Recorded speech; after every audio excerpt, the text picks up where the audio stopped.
Fala pessoal, nesse vídeo a gente vai explorar um assunto que é muito abordado, muito comentado em concurso público, os nervos cranianos. Muitas das vezes é um assunto que pode gerar extrema confusão do candidato na hora de desenvolver a questão. Então, para isso, eu vou explicar de uma forma simples e clara sobre cada um desses nervos, função e localização. Com isso, espero que você possa compreender melhor o papel, o funcionamento destes nervos e a sua importância sensitiva e ou motora. Então fique ligado nessa questão. Os pares de nervos cranianos recebem seus nomes de acordo com sua função, estrutura que inerva ou localização. O nervo caracterizado por ser misto, suprir principalmente a musculatura da expressão facial e, quando lesionado, causa paralisia dos músculos faciais ipsilaterais. Esse é um termo de posição e direção bem aplicado em provas de concurso. Significa que essa paralisia é do mesmo lado, é homolateral ou ipsilateral.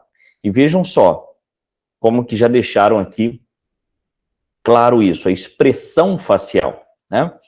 Perda do paladar, uma função também desse nervo, aumento do tamanho da fissura palpebral e incapacidade de fechar o olho, bem característico nessa patologia, tá certo?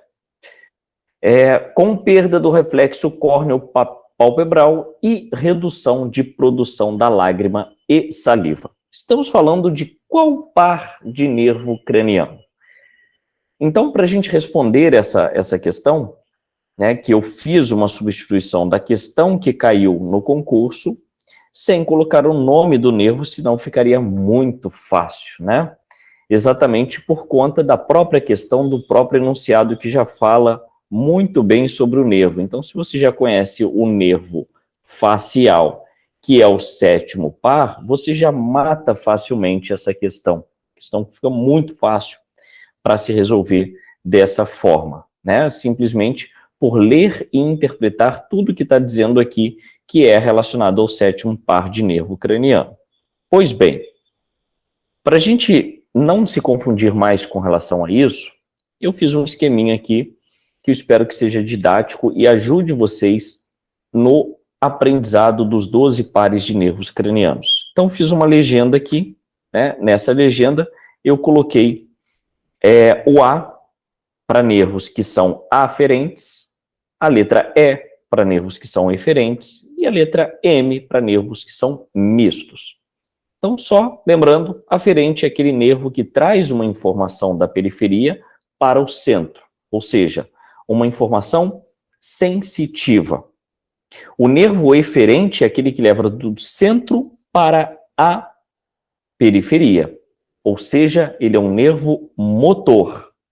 E o nervo misto, como o próprio nome diz, é um nervo que faz as duas coisas. Ele faz tanto a função aferente quanto a função eferente. Beleza? Então nós temos 12 pares de nervos cranianos.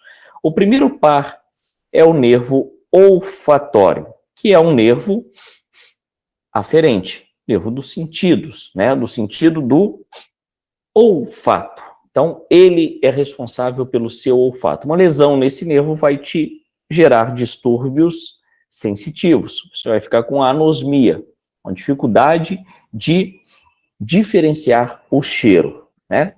Um dos sintomas bem comuns para quem teve Covid, né? A anosmia, a dificuldade de ter a percepção do cheiro, tá certo? O segundo par de nervo craniano é o nervo óptico, né, que também é um nervo aferente. Esse nervo já é responsável por te ajudar a enxergar, tá certo? O oculomotor, ele é um nervo, como o próprio nome diz, motor. Motricidade relacionado à eferência. Então, ele é um nervo eferente que movimenta os olhos, assim como o nervo troclear, que também é um nervo que movimenta os olhos. É o quarto par. O oculomotor é o terceiro e o troclear é o quarto par.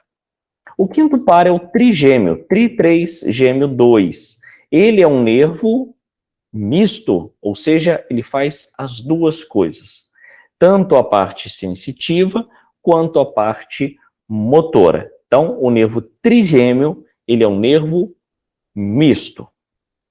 O abducente também é um nervo que movimenta os olhos. É o sexto par de nervo craniano. Ou seja, nós temos 3 nervos responsáveis por movimentar os olhos: oculomotor, troclear e abducente. Nós temos o facial, que assim como o trigêmeo também é um nervo misto, que tem funções motoras e sensitivas, é o 7º par de nervo craniano, é o nervo em questão, né? O nervo vestíbulo coclear, que é o 8º par de nervo craniano, esse nervo, ele é um nervo aferente também, muito relacionado ao equilíbrio, né, do indivíduo. A parte vestibular, a audição do indivíduo, está relacionado aí ao vestíbulo coclear. O 9º par, né, que é o glossofaríngeo, ele também é um nervo misto, né, também tem funções aferentes e eferentes, como o próprio nome diz. A parte eferente dele está mais focada na faringe, na motricidade da faringe e a identificação do paladar, né, aqui o glosso, né, a parte sensitiva.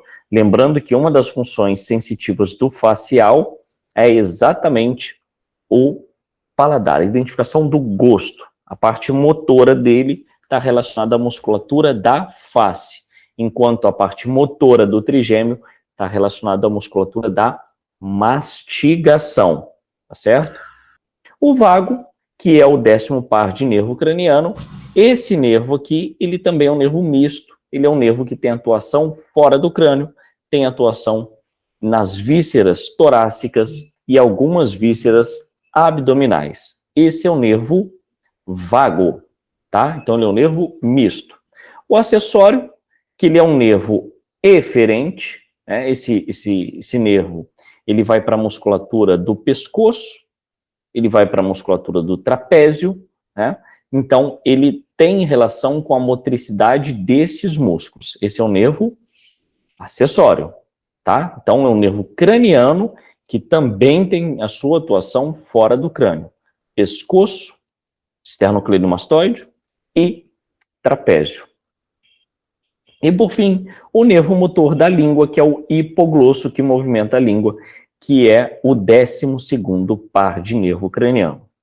Tá, eles podem cobrar isso? Podem, lógico que podem, mas eles podem cobrar também aonde se origina cada um desses nervos. Então, por isso que eu fiz todo esse carnaval colorido aí, esses nervos coloridos, para facilitar a vida de vocês. Então, o primeiro par de nervo craniano que está em azul, ele se encontra no telencéfalo.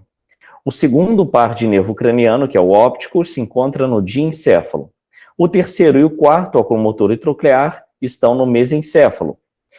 A ponte, ela tem 1, 2, 3, 4 nervos. O quinto, o sexto, o sétimo e o 8º par.